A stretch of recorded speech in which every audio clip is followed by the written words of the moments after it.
اعوذ باللہ من الشیطان الرجیم بسم اللہ الرحمن الرحیم اللہم صلی علی محمد وآل محمد۔ محترم برادران عزیز، چند روز پہلے انجینئر محمد علی مرزا صاحب نے اپنی ایک ویڈیو میں جنگ جمل اور جنگ صفین کا تذکرہ کیا، اور اسی تذکرے میں انہوں نے شیخ عبد القادر جیلانی صاحب کا بھی تذکرہ کیا، اور ان کے نام کے ساتھ چند ایک ایسے الفاظ کا چناؤ کیا جو ایک غیر مناسب سے الفاظ تھے چند لوگوں کے بقول جو شیخ عبد القادر جیلانی صاحب کی کافی حد تک پیروی کرتے ہیں۔ ویسے انجینئر محمد علی مرزا کا یہ خاصہ شروع سے ہی رہا ہے کہ وہ جب بھی کسی کا تذکرہ کرتے ہیں یا ان کی آپ کوئی بھی ویڈیو اٹھا کے دیکھ لیں، اکثر اوقات ان کی جو گفتگو ہوتی ہے وہ اخلاق کے دامن سے ہٹ کر ہوتی ہے۔ اپنی وہ گفتگو میں بہت ہی کم ایسا دیکھا گیا ہے کہ انہوں نے اخلاق کا دامن تھاما ہو، ہمیشہ اسی طرح کے الفاظ استعمال کرتے ہیں جو لوگوں پر گراں گزرتے ہیں۔ اب اگر انجینئر محمد علی مرزا اپنے وہ الفاظ کچھ ایسے چنے جو نامناسب ہوں یا اخلاق سے گری ہوئی حرکتیں کرے، تو انجینئر کا نام لے کر اہل تشیع مکتب فکر کو ٹارگٹ کرنا یا کسی بھی مکتب فکر کو ٹارگٹ کرنا انجینئر کی آڑ میں، تو یہ بھی کوئی مناسب جوڑ نہیں ہے، یہ بھی اخلاق سے گری ہوئی حرکت ہے۔ اور یہ وتیرہ پکڑا ہوا ہے بریلویوں کے ایک مفتی راشد صاحب، ان کا یہ خاصہ یہ ہے کہ ان کو جب بھی مکتب اہل تشیع پر بہتان لگانے کا کوئی بھی موقع ملتا ہو، وہ موقع ہاتھ سے نہیں جانے دیتے۔ اپنی گزشتہ ویڈیو میں بھی جیسے انہی کے حوالے سے میں نے آپ حضرات کے سامنے ایک نقطہ رکھا تھا کہ وہ تحریف قرآن کے بہتان باندھ رہے تھے شیعوں پر کہ شیعہ معاذ اللہ تحریف قرآن کے قائل ہے۔ وہ قرآن کھا جانے والی جو پرانے بہتان سب کو پتہ ہے، چاہے وہ سنی ہو شیعہ ہو، سب کو پتہ ہے کہ شیعوں کے اوپر کس کس طرح کے بہتان لگائے جاتے۔ تو اسی حوالے کو لے کر میں پچھلی ویڈیو میں جو میں نے عرض کیا تھا کہ اگر آپ لوگ شیعوں کے اوپر یہ بہتان لگاتے اور جبکہ آپ کی اپنی کتابوں میں سیاہ ستہ کی جو مشہور و معروف کتاب ہے سنن ابن ماجہ، اس میں باقاعدہ بکری جو ہے وہ قرآن کھاتی ہوئی آپ کے جو محدث تھے انہوں نے دکھائی، ابن ماجہ نے، تو اس میں وہ صحیح سند کے ساتھ روایت لکھی ہوئی تھی۔ تو تحریف قرآن کے حوالے سے جو آپ شیعوں کے اوپر بہتان لگاتے ہیں یا فتوے لگاتے ہیں یا کفر کے فتوے لگاتے ہیں، تو ان کے مطابق آپ کے جو بڑے بڑے محدثین ہیں جن کی کتابوں کے اندر ہی آپ کے سارے دین اور عقائد ہیں، وہ سب سے پہلے اس کفر کے مرتکب ہوتے ہیں، وہ سب سے پہلے تو فتوے ان کے اوپر لگتے ہیں۔ اب دوسری بات جو مصوف نے کی کہ جو جنگ جمل اور صفین کو ڈسکس کرتے ہیں اور اس کے علاوہ مشاجرات صحابہ کو ڈسکس کرتے ہیں، مشاجرات صحابہ کو ڈسکس کرنے والے رافضی اور بھی چند ایک القابات انہوں نے نوازے ہوئے ہیں۔ تو اب دیکھنا یہ ہے کہ اگر جمل صفین کو ڈسکس کرنے والے اگر شیعہ ہیں یا بقول آپ کے نیم رافضی ہیں، تو پھر جو آپ کے بڑے بڑے ائمہ محدثین وہ جب حقائق کو اپنی کتابوں میں لکھ کر گئے، تو پھر رافضی تو پھر آپ ان کو بھی بولو اور باغی بھی آپ پھر ان کو بولو، کیونکہ انہوں نے تو چند ایک حقائق پر مبنی جو باتیں ہیں وہ انہوں نے اپنے لکھ دی۔ اب جیسے ہمارے برادران اہل سنت کے ہاں اصحاب شجرہ کے چند فضائل بیان کیے جاتے ہیں، اس کے علاوہ بدری اصحاب کے چند فضائل بیان کیے جاتے ہیں، اور اس کے علاوہ جو برادران اہل سنت ہیں انہوں نے ان کے جو محدثین گزرے ہیں انہوں نے ایک لسٹ تیار کی ہے جس لسٹ کا نام ہے عشرہ مبشرہ۔ فی الحال اس ٹاپک وہ ہمارے موضوع کا حصہ نہیں ہے۔ اب جیسا کہ ان کے ہاں جو اصحاب شجرہ ہیں ان کے بے شمار فضائل بیان کیے جاتے ہیں، لیکن اصحاب شجرہ کے زیادہ افراد کا یہ نام بھی نہیں بتائیں گے اور ان کے کارنامے بھی نہیں بتائیں گے۔ اب جیسے کہ اسد الغابہ ان کے امام محدث ہیں ابن اسیر جزری کی، اس کی جلد نمبر 2 اور سیدنا عبد الرحمن ابن ادیس، اب اس کا تذکرہ انہوں نے کیا ہے، اس کا حصہ ششم صفحہ نمبر 424 ہے۔ یہ سکین آپ کے سامنے آ جائے گا اور آپ لوگ پاز کر کے ذرا تفصیلی پڑھ لیجئے گا۔ اچھا، اینڈ پہ انہوں نے جو اس کی لاسٹ لائن جو میں نے ہائی لائٹ کی ہے کہ وہ جلیل القدر کہ وہ بہت سے شجر ہیں، اصحاب شجرہ سے ہونا یہاں کوئی فضیلت نہیں. اس جملے کو ہم نے ذرا غور سے پڑھنا ہے کہ اصحاب شجرہ سے یہاں ہونا کوئی فضیلت نہیں. اب اس کی وجہ کیا ہے جی؟ کہ جو بدری صحابی یا بیت رضوان کے جو صحابی تھے وہ قتل عثمان میں شامل تھے، یعنی حضرت عثمان بن عفان کا جو قتل ہوا تھا ان کو قتل کرنے والے جلیل القدر اصحاب رسول تھے، اور بیت رضوان کے صحابی تھے اور بدری صحابی تھے، انہی میں ان کا یہ شمار ہو رہا ہے. اور حضرت عثمان کے قتل میں کوئی فضیلت نہیں، لیکن جب علی ابن ابی طالب علیہ السلام کے اوپر جن لوگوں نے بکواسات کی، جن لوگوں نے ممبر رسول پر بیٹھ کے مولا علی ابن ابی طالب علیہ السلام کو جو گالیاں نکالا کرتے تھے، جو بھونکا کرتے تھے، ان کی شان میں جھوٹی اور ضعیف جو روایات ہیں ان کی تو بھرمار ہے ان کے ہاں. اب اسی کتاب کے اسی جلد کے صفحہ نمبر 778 پہ سیدنا فروا، یہ اسکین آ جائے گا، آپ خود پڑھ لیجئے گا. یہاں پر بدری صحابی ہیں جی یہ، اور ان کو بھی ان کی بھی فضیلت بیان کرتے ہوئے یہ ایک سٹیپ آگے بھی بڑھ رہے ہیں اور ایک سٹیپ پیچھے بھی آ رہے ہیں. کیوں؟ کیونکہ ان کا بھی قتل عثمان میں شامل ہونے کا شبہ ہے. انا للہ و انا الیہ راجعون. تو اگر عزیزان محترم، اگر مشاجرات صحابہ کو ڈسکس کرنا، جو حقائق پر مبنی جو واقعات تاریخ اسلام میں ملتے ہیں، اگر ان کو ڈسکس کرنے والے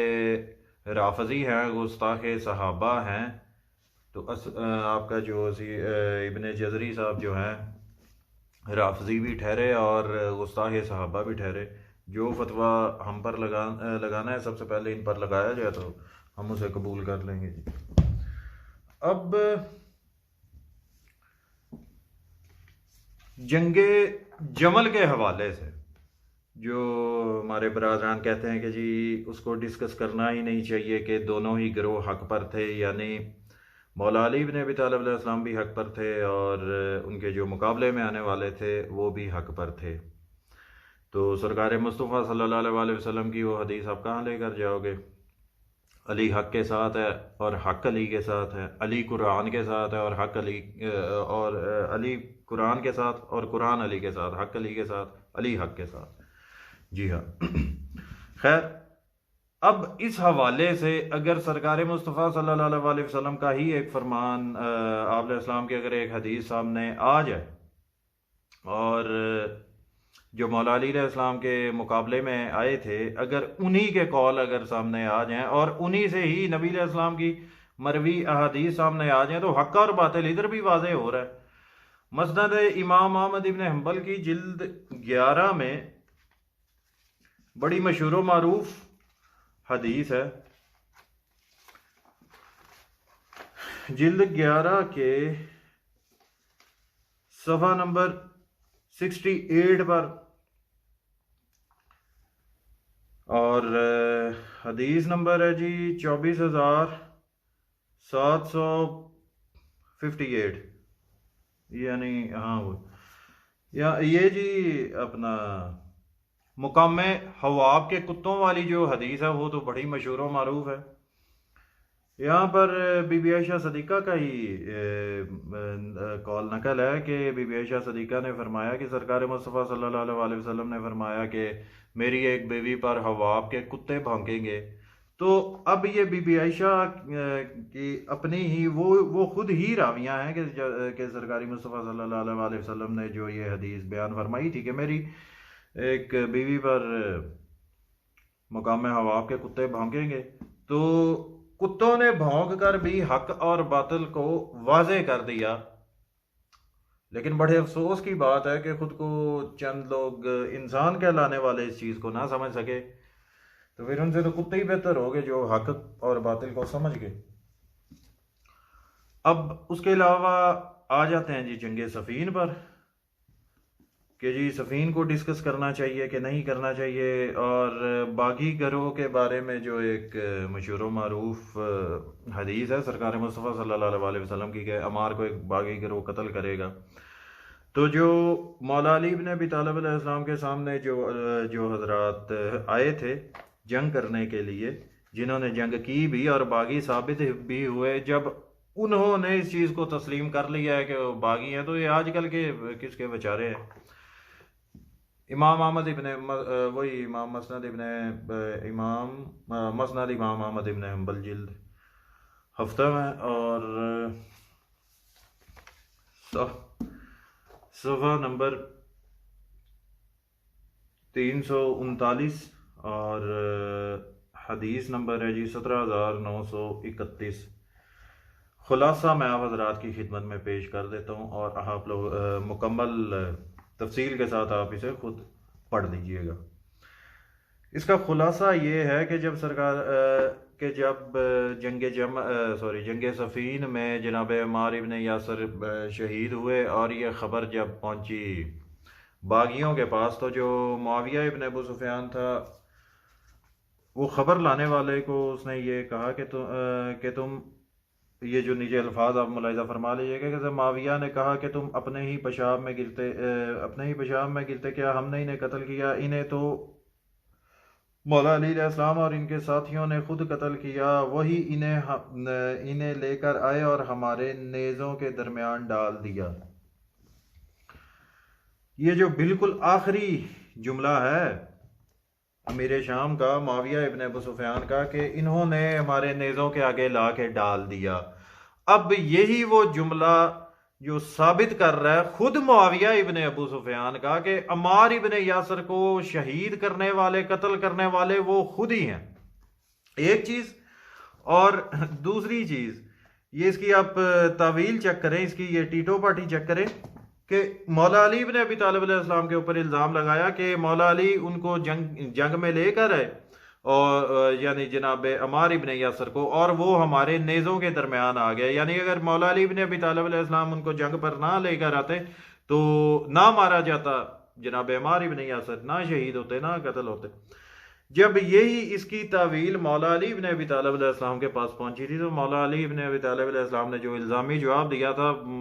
وہ آج تاریخ سنہری حروف میں لکھا گیا ہے کہ مولا علی بن ابی طالب علیہ السلام نے فرمایا کہ اگر معاویہ یہ کہتا ہے کہ عمار کو علی لے کر آیا تو وہ شہید ہوا، اس طرح تو پھر جنگ احد میں سرکار مصطفیٰ صلی اللہ علیہ وسلم جناب امیر حمزہ علیہ السلام کو لے کر آئے تو ان کے قاتل معاذ اللہ سرکار مصطفیٰ علیہ السلام ہوئے، بقول اس دلیل معاویہ ابن ابو سفیان کی، کہ جو معاویہ نے دلیل دی۔ اب میرے خیال سے مولا علی بن ابی طالب علیہ السلام نے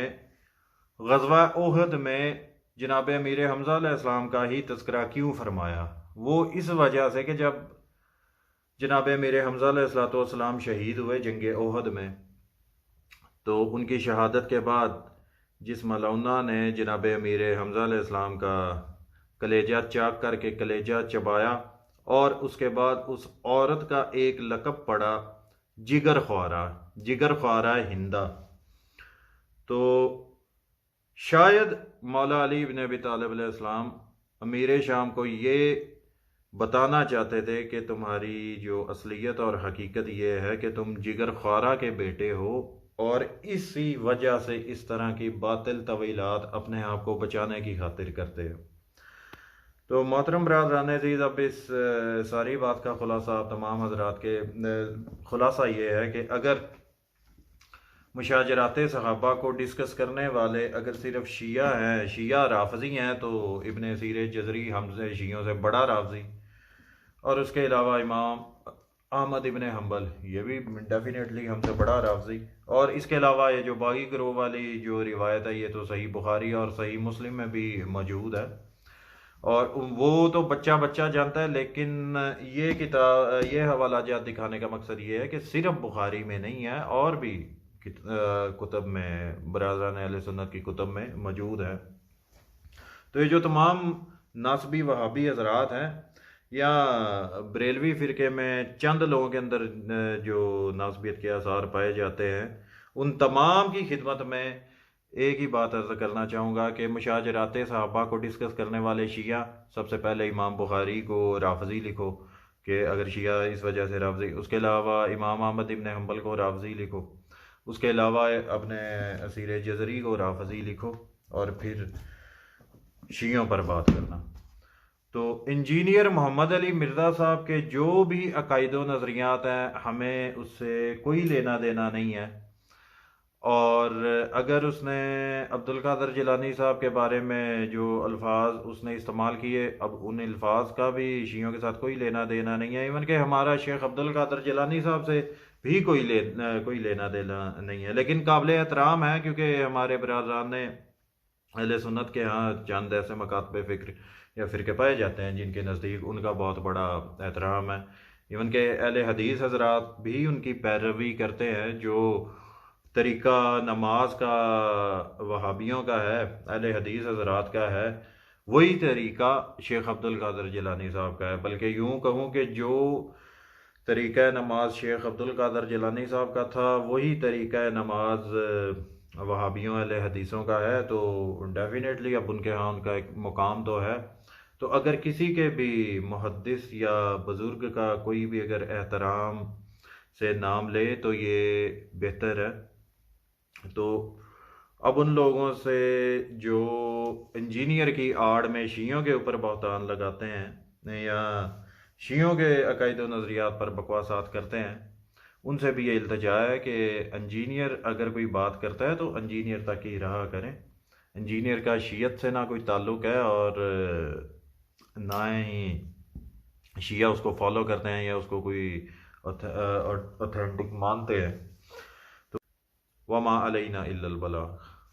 اللہ کرے تم دعا کرو تمہارا خاتمہ معاویہ کے ساتھ ہو، ہمارا اہل بیت کے